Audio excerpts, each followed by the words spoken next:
Hoy os presentamos La Casa, un espectacular inmueble situado en Trabaluja. ¿Me acompañáis a visitarlo?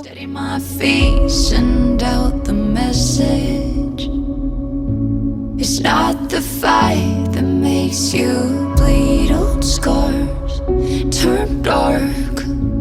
I'm ready,